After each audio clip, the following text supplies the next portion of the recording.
जो आने वाले हैं आसिफ, ये वो हैं जिन्होंने अपने नागरिक होने का फर्ज उमर और शार्जिल की तरह ही अदा किया है। शाहीन बाग के शांतिपूर्वक सिविल मूवमेंट में आगे आकर अपनी भूमिका को ऑर्गेनाइजर के तौर पर निभाई। ये हमारे देश के प्रतिष्ठित अलीगढ़ मुस्लिम यूनिवर्सिटी और आईआईटी दिल्ली से पढ़े हुए हैं।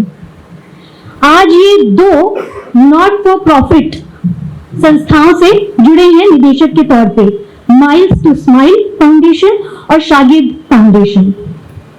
ये संस्थाएं इनकी पूरे देश में राहत, बचाव, जीविका पुनर्वसन, सर्वाइवर्स के पुनर्वसन में कार्यरत हैं, जो सांप्रदायिक हिंसा के शिकार हुए हैं, जिनके घर दुकानें बुलडोजर इनजस्टिस की शिकार हुई हैं।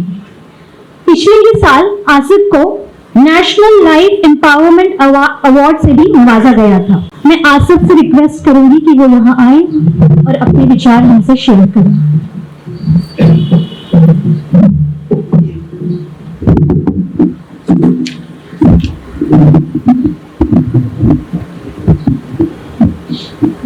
मेरे ही लहू पे गुजर औकात करो हो, मेरे ही लहू पे गुजर औकात करो हो, मुझसे ही अमीरों की तरह बात करो हो। दिन एक सितम रात करो हो, वो दोस्त हो के दुश्मन को भी तुम मात करो हो। और दामन पे कोई छींक न खंजर पे कोई दाग, तुम कत्ल करो हो के करामात करो। आज 2205वां दिन है, 2205 दिन जब शर्जील जेल में। और मुझे लगता है आज जैसे कल की ही बात हो, जब शाहीन बाग के स्टेज पे, शाहीन बाग की सड़क पे मैं और शर्जील खड़े हैं। शर्जील बेंगलुरु से आते थे, मैं आईआईटी दिल्ली से रिसर्च स्कॉलर था, और हम सारी भीड़ को बता रहे थे कि कैसे एक सिटीजनशिप अमेंडमेंट बिल के थ्रू एक क्रिमिनल, आर्बिट्ररी, अनकॉन्स्टिट्यूशनल मैनर में, एक इस्लामोफोबिक मैनर में मुसलमानों से उनके सिटीजनशिप का जो राइट है, जो एसोसिएशन ऑफ इस लैंड विद द लैंड है, उसको खत्म करने की कोशिश हो रही है। 14 दिसंबर 2019 को मैं शर्जील से पहली बार मिला और हमने जानने में बहुत बातें की। शर्जील जेईई में बहुत एक्टिव थे सीएबी को लेके, और मैं आईआईटी दिल्ली में बहुत सारे प्रोग्राम्स किए थे। और 15 को इसी कलेक्टिव फिक्र से शाहीन बाग राइज हुआ। इससे पहले 13 दिसंबर 2019 को जामिया में पहला वेव ऑफ पुलिस ब्रूटैलिटी मैंने अपनी आंखों से देखा।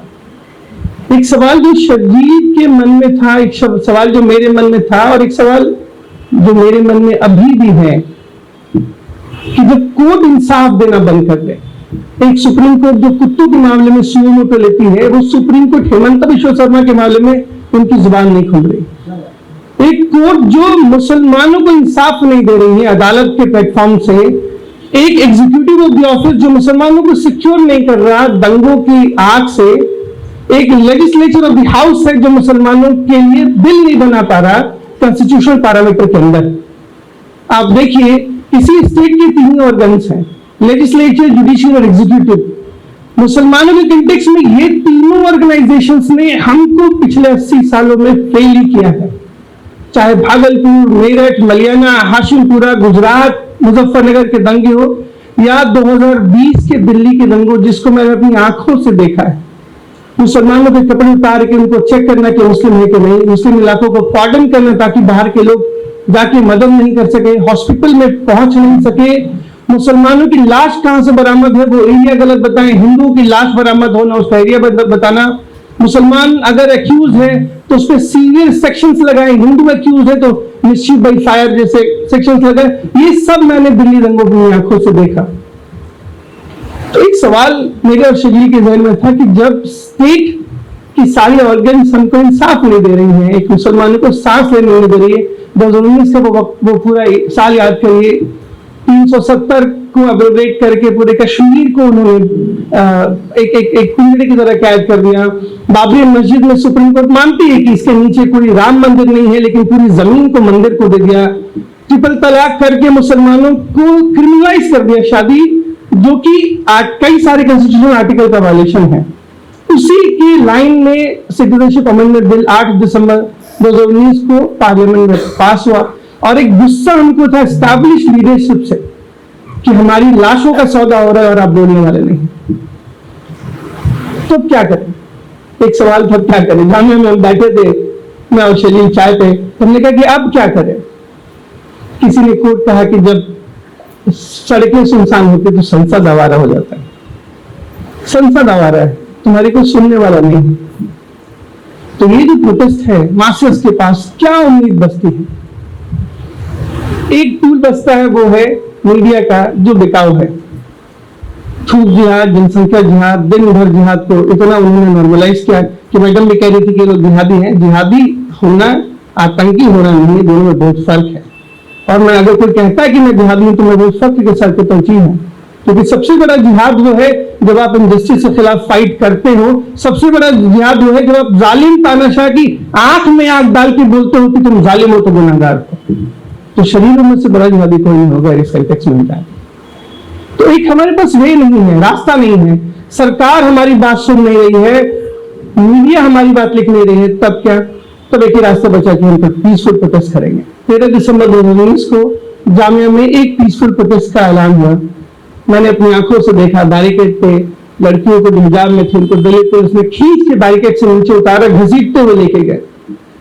एक एग्जिस्टेंशियल क्राइसिस था हमारे सामने, सबके सामने। जब सरकार हमारी बात नहीं सुन रही है, संसद नहीं सुन रहा, पार्लियामेंट नहीं सुन रहा, जुडिशरी नहीं सुन रहा, हमको प्रोटेस्ट करने नहीं दे रहे हैं, तो एक पीसफुल प्रोटेस्ट मार्च था 13 दिसंबर को from Jamia Millia Islamia to the Indian parliament, जिसको नहीं करने दिया। तब क्या रास्ता बचता है? आपके पास क्या रास्ता है? एक ही रास्ता बचता था कि हम एक पीसफुल प्रोटेस्ट ऑर्गेनाइज करें, हम सड़कों पे बैठे, हम सड़कों को रोके और बोले तुम हमारी बात सुनो। और वही गुस्सा शाहीन बाग प्रोटेस्ट के रूप में आया। शाहीन बाग का डीएनए पीसफुल था। पूरे शाहीन बाग के 102 दिनों के प्रोटेस्ट में एक ही एक्ट ऑफ वायलेंस हुआ, जब एक फनाटिक हिंदुत्व हिंदू बजरंग दल वाले ने आके गोली चलाई, बस वही एक एपिसोड हुआ। आज वो बाहर है। जिस लड़के ने, जिस एक्टिविस्ट ने, जिस लीडर ने शाहीन बाग का पीसफुल मॉडल दिया, शाहीन बाग में एक वायलेंस नहीं, वो 2205 दिनों से अंदर। तो ये तो इंसाफ का पैरामीटर है इनका। शरीर के अरेस्ट होने के बाद 28 जनवरी को एक क्लिप जो है 23 जनवरी को वायरल है, जिसमें शरीर कहता है कि असम को काटना हमारी जिम्मेदारी।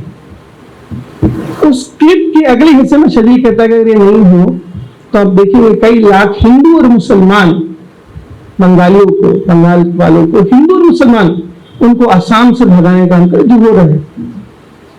इस क्लिप के 1 मिनट को काट के एक एक्टिव प्रोपेगेंडा पूरे मुल्क में चला। ये देखो असम को काटने की बात कर रहा। जब भी शर्जील का बेल डिनाई होता है, आपको वही क्लिप मिलता होगा जिसमें शर्जील कहता है कि मुसलमानों की जिम्मेदारी है असम को इस मुल्क से काटना, और इसी के बेसिस पे शर्जील का बेल डिनाई है, जो कि बिल्कुल झूठ है। शर्जील का ये बयान इस पर सेडिशन केस हुआ जिसमें शर्जील को बेल है।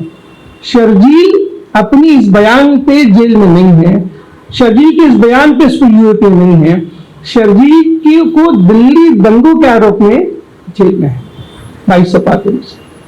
अच्छा, दिल्ली दंगे के भी, क्योंकि शाहीन बाग का एज ए को ऑर्गेनाइजर मैंने सारे एलिमेंट्स देखे, मैंने वो भी देखे जब सरकार को उम्मीद नहीं थी कि लोग सड़क पे आके इतना mass civil disobedience movement, peaceful movement create कर सकते, जिसमें औरतें मर्द के साथ खड़ी। ये तो उनके उनके उनके उनके सोच से भी अलग था, क्योंकि उनको औरतें बेचारा चाहिए थी, मर्द मजबूर चाहिए था। शाहीन बाग में औरतें मजबूर नहीं थी, मर्द बेचारे नहीं थे, कोई मजबूर नहीं था, सब अपनी लड़ाई लड़ रहे थे। ये नैरेटिव के अगेंस्ट था। एक इनके बाद सरकार को लगा कि ये तो मामला बहुत बड़ा हो रहा है, इसको के खिलाफ एक प्रोपेगेंडा चलना चाहिए। दिसंबर 2019 के प्रोटेस्ट को जनवरी 2020 में बीजेपी ने एक्टिव प्रोपेगेंडा में बदल दिया। प्लेटफॉर्म से अनुराग ठाकुर कहता है कि देश के गद्दार हैं, इनको गोली मारो। परवेश वर्मा कहते हैं कि रेपिस्ट शाहीन बाग में तैयार हो रहे हैं, यहाँ पे घर के औरतों का रेप करेंगे, ये जाके इनको रोकना है। अमित शाह कहते हैं बाबरपुर में कि बटन इतनी जोर से दबाओ कि बटन बाबरपुर में दबे, करंट शाहीन बाग में लगे। एक माहौल बन गया शाहीन बाग के खिलाफ। और इसी बीजेपी की नफरत की आग की वजह से कपिल मिश्रा ने कैटलिस्ट का काम किया, जिसने बोला कि हम यहाँ डोनाल्ड ट्रंप आ रहे हैं, अगर मुसलमान सड़कों से नहीं उठे तो हम आपकी भी नहीं सुनेंगे। उसके जस्ट 5 फौरन बाद दंगे हुए। आज वो कपिल मिश्रा दिल्ली का लॉ मिनिस्टर है। मैं दिल्ली में 23 फरवरी, 24 फरवरी, 25 फरवरी, 27 फरवरी में वही हूं। मेरे सामने मैंने लाशें देखी हैं, घर जलते देखे हैं। इन सब एपिसोड्स में कपिल मिश्रा कहा। हर आदमी, एक ही व्हाट्सएप ग्रुप दिल्ली पुलिस को आज तक मिला जो एक्टिव दंगों की बात करता है। वो एक कट्टर हिंदुत्व एकता करके ग्रुप है जिसमें वो लोग तारीफ करते हैं कपिल मिश्रा का। उसमें 50 वीडियो है जो वो डालते हैं कपिल मिश्रा का। देखो कपिल मिश्रा ये बात कह रहे हैं, हमको बदला लेना होगा। उसमें वो बोलता है कि मैंने आज 5 मुसलमानों का सर फोड़ दिया, 3 को तो मार के मैंने नाले में डाल दिया। ये जिस ऑर्गेनाइजेशन को मैं लीड करता हूँ, सारे विक्टिम्स के फैमिलीज के साथ काम करते हैं।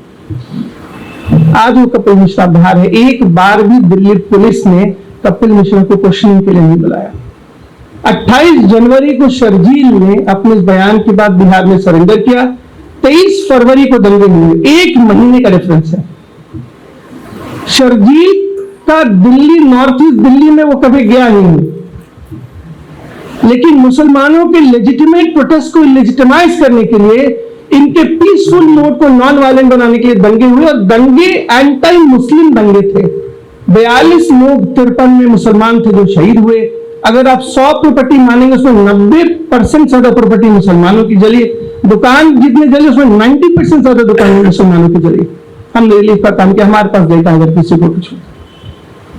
लेकिन जस्ट मुसलमानों की राइटफुल एस्पिरेशंस को इलिजिटिमाइज करने के लिए ये पूरा मामला हुआ कि शर्जील दंगों का आरोपी है। शर्जील जो आदमी नॉर्थ ईस्ट कभी नहीं गया, जो आदमी नॉर्थ ईस्ट के किसी आदमी से कभी मिला नहीं, उसको आपने मास्टर माइंड बता दिया। फरवरी 2020 से लेके फरवरी 2021 तक स्पेशल सेल में मुझे 20 से भी ज्यादा ओकेजन्स में इंटरोगेट किया। हर वक्त सुबह 8 बजे मैं जाता था, मुझे 1 बजे वापस छोड़ते थे वो। बीच में मैंने रमजान भी इंटरोगेशन में गुजारे। इन सब के बावजूद मुझे एक उम्मीद थी कोर्ट से। उम्मीद हमेशा रहती है कि अदालतें तो हैं जो इंसाफ करेगी, लेकिन एक शेर है ना कि बने हैं अहले हवस मुद्दई भी मुंसिफ भी, बने हैं अहले हवस मुद्दई भी मुंसिफ भी, किसे वकील करूं किससे मुंसिफी चाह। ये हवस जो आप सड़कों पर देख रहे हैं, वो सुप्रीम कोर्ट के प्लेटफॉर्म वाले लोग भी उसी के शिकार। दिल्ली पुलिस की जो दलील दिल्ली पुलिस ने दी है और जो 17,000 पन्नों की कहानी उन्होंने लिखी है उसमें FIL 59/2020 में, जो एकदम फार्सिकल है, एक क्लासिकल स्क्रिप्ट है जो लिखी है, उसको कोई पढ़ ले, अगर उसके क्रक्स पढ़ ले तो समझ जाएगा कि ये मजाक दिल्ली पुलिस ने लिखा है। दिल्ली हाईकोर्ट में कलकत्ता कोर्ट में एक जस्टिस विनोद यादव, जो पूरा दिल्ली पुलिस ने ये वायलेंस के जो केसेस आए, तो विनोद यादव ने बोला कि जब तारीख हिस्ट्री दिल्ली दंगों को देखेगा और दिल्ली की पुलिस के रोल को देखेगा, तो ये दिल्ली पुलिस एक ब्लॉक होगी जुडिशियल इंटरवेंशन में। 25,000 का फाइन उन्होंने दिल्ली पुलिस पे लगाया। और पता है क्या हुआ मैम, उसी हफ्ते जस्टिस यादव का तबादला हो गया। जस्टिस मुरलीधर जो दिल्ली हाईकोर्ट के जस्टिस थे, जो मेरी जिंदगी में मुझे लगता है कि मुझे वैसा एक लीगल इल्यूमिनरी वैसा मैंने नहीं देखा। 1 बजे रात में एक नॉर्थ ईस्ट दिल्ली में एक हॉस्पिटल है, अलहिंद हॉस्पिटल। उस हॉस्पिटल को लोगों ने चारों तरफ से हिंदुत्व भीड़ ने घेर लिया। रेहान भाई ने उस वक्त उसी हॉस्पिटल में थे और उन्होंने इस पूरे वायलेंस को कवर किया है।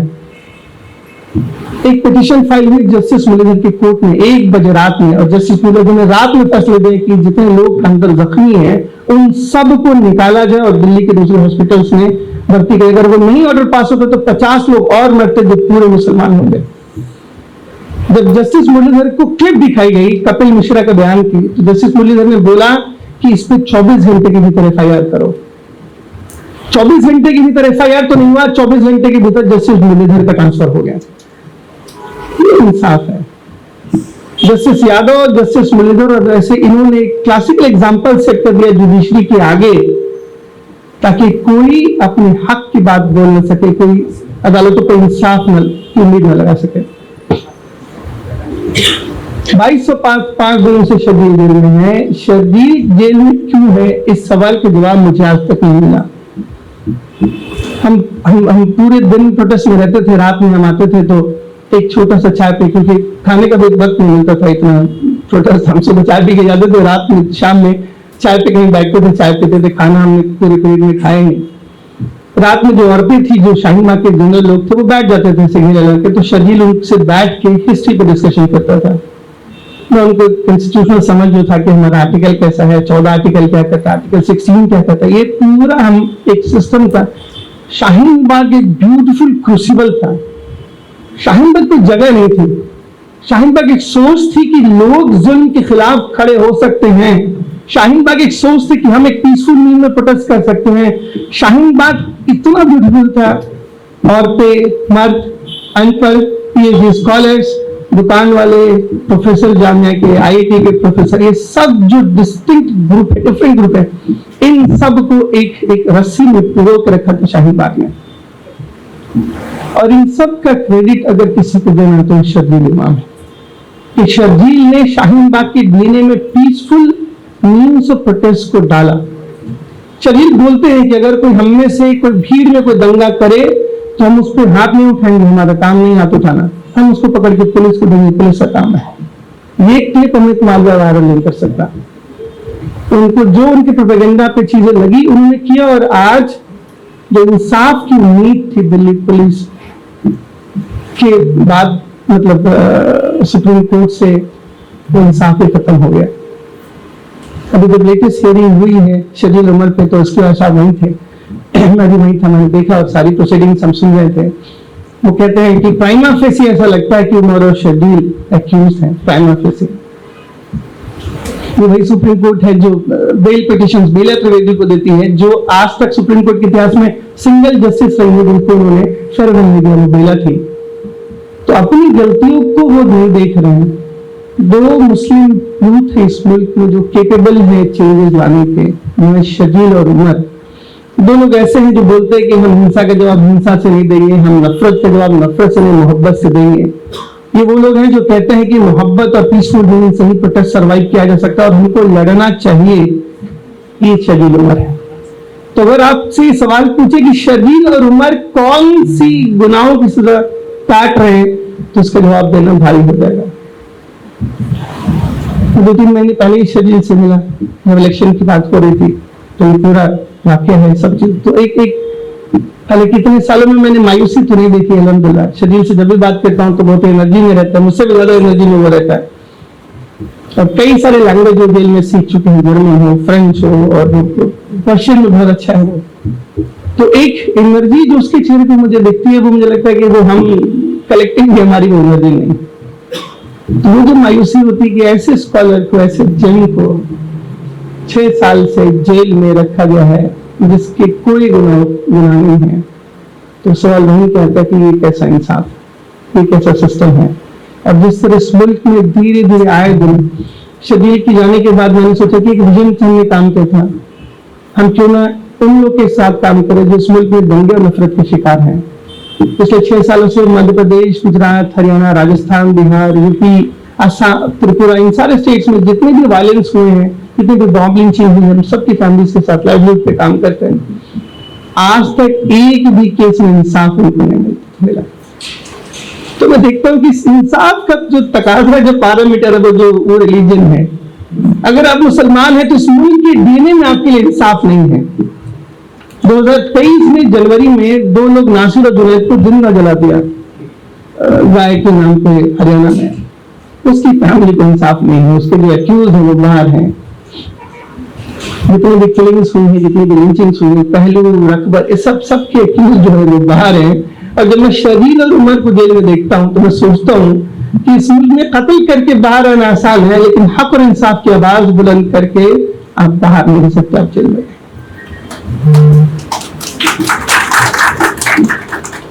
मैं अपनी बात नहीं खत्म करता हूँ, कहने के बहुत सारी चीजें हैं।